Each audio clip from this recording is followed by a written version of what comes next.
My naam is Ferry van Greening.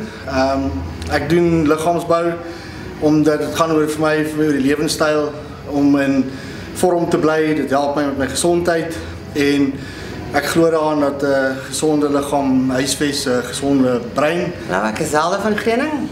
Ek hou van bodybuilding, waar ek nie vet wil wees. Jy kry die mense wat graag ook so wil lyk en gesond sal wil lewe en om die liggaam te hê wat ons het as gevolg van die oefening.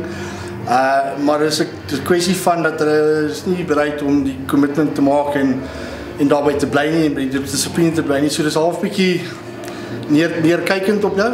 En dan kry jy die ander persone wat in die aard versaak besef wat se dedikasie dit vat en hoeveel werk daaraan gaan en hulle het 'n goeie verstaaning daarvan en dan prys hulle jou daaroor. So daar's altyd die twee extremes.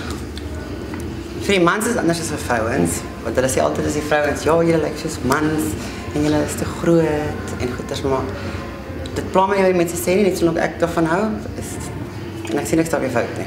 Die oefen is die maklike gedeelte daarvan. Die fisies om in die gimnasium te kom en die gewigte op te tel. Die dieet waarmee jy saamgaan om regtig jou voor te berei vir kompetisie, dis die moeilikste gedeelte. Jou dieet is die belangrikste ding. So dit is, jy moet omtrent so 8 weke voor die tyd regtig begin diet. Want jy moet jou vel dun kry, jy moet en jou sixpack kom net van diet en nie eintlik van oefen nie. So 'n paar dae voor die kompetisie sny jy water uit, so 2 dae voor die kompetisie. Dan drink jy net 'n ysblokkie want jy moet jou vel so dun kry soos moontlik. Om jou spierdigtheid te wys en om die are te wys en jou definisie te wys, moet jy daai water verloor.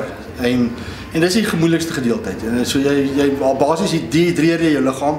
So jy voel dit van 'n energievlak oogpunt af, jy raak moeg, raak geïrriteerd, jy's honger. So dit's moeilik.